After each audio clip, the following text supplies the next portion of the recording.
Bonjour à toi, je suis Laurent Kiran, j'anime des stages de Tantra et j'aimerais te parler des trois clés que sont le son, le souffle et le mouvement sous leur apparente simplicité. Ces trois clés qui ont été mises en valeur par Margot Anand dans les années 70-80, qui l'a développé dans toute une bibliographie que je te laisse aller chercher, Margot Anand. Ces trois clés, donc le son, le souffle et le mouvement, sous leur apparente simplicité, portent en elles des talents, une profondeur très intéressante sur le chemin de l'extase.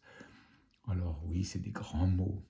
L'extase pouvant se décrire, enfin c'est la définition en tout cas que nous adoptons à Padlam Tantra, qui est beaucoup d'énergie, beaucoup de détente et beaucoup d'énergie, les deux ensemble. Oh, merveilleux, merveilleux. Sur ce chemin-là, le son, le souffle et le mouvement peuvent contribuer à accéder à un certain nombre de sensations, de perceptions, de processus même très intéressants. Je vais commencer par le souffle, l'âme, le vivant, le premier souffle, le dernier souffle. Mais le souffle ici, il nous intéresse, je le fais court, hein. Il y aurait tellement de choses à dire, tellement de choses à dire. On va prendre le souffle sous l'angle de la mobilisation de l'énergie, c'est-à-dire comment, par une respiration ample et plutôt intense, on va pouvoir se charger d'énergie. Et ça, c'est le souffle qu'on aime dans le tantra. C'est un souffle par la bouche, éventuellement avec la paille à l'inspire.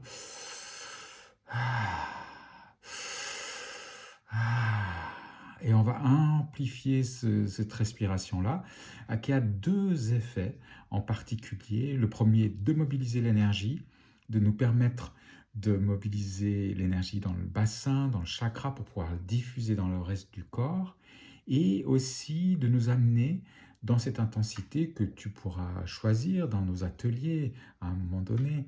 Mais avec cette intensité-là, tu peux accéder à des états non ordinaires de conscience. J'allais dire, c'est assez banal en même temps, hein, mais c'est sérieux ce que je dis en même temps.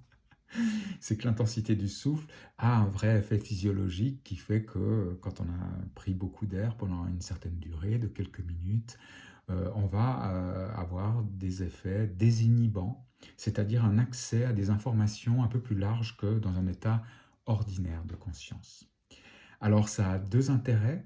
Un premier, c'est de pouvoir connecter, si je peux dire, sa vitalité, se connecter en profondeur avec soi-même, et puis aussi sentir la connexion avec plus large que soi.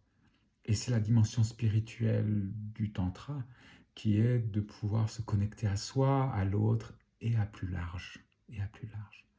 Je reviens du côté de l'énergie, de permettre de mobiliser l'énergie et de la faire circuler entre le bassin, le cœur, l'esprit, l'âme, et faire circuler cette énergie, faire circuler. Sachant que notre bassin, chakra racine, chakra sacré, notre sexe, notre bassin, plancher pelvien, sont notre centrale électrique. Donc c'est intéressant. Le son, par exemple, le son, en fait, libérer le son ici, du chakra gorge, au fond, il y a une connexion intime entre ce chakra gorge et le chakra racine.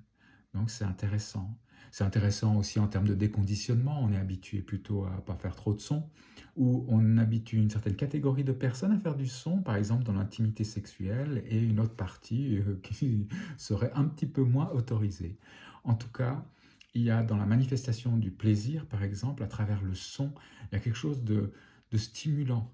C'est-à-dire il y a une synergie entre l'expression du son, la respiration et le mouvement. Le mouvement, par exemple, aussi, là, on est dans des déconditionnements, puisque le tantra, c'est une voie d'éveil, c'est une voie pour accéder à une liberté d'être, et que les mouvements, entre autres, nous aident à élargir notre champ, si je peux dire comme ça.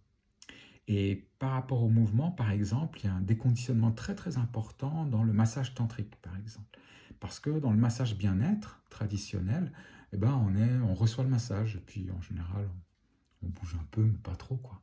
Alors que dans le massage tantrique, c'est pas du tout comme ça.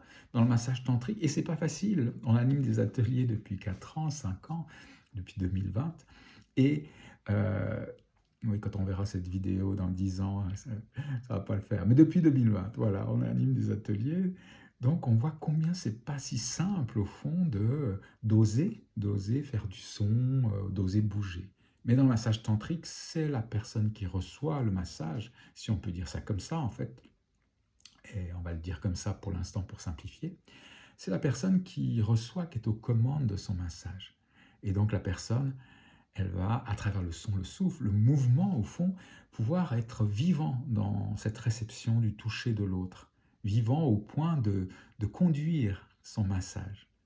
Et là aussi, il y a un déconditionnement très très fort. Mais le mouvement, ça va être aussi le mouvement dans la respiration sexuelle, par exemple, le mouvement du bassin avec le son, le souffle.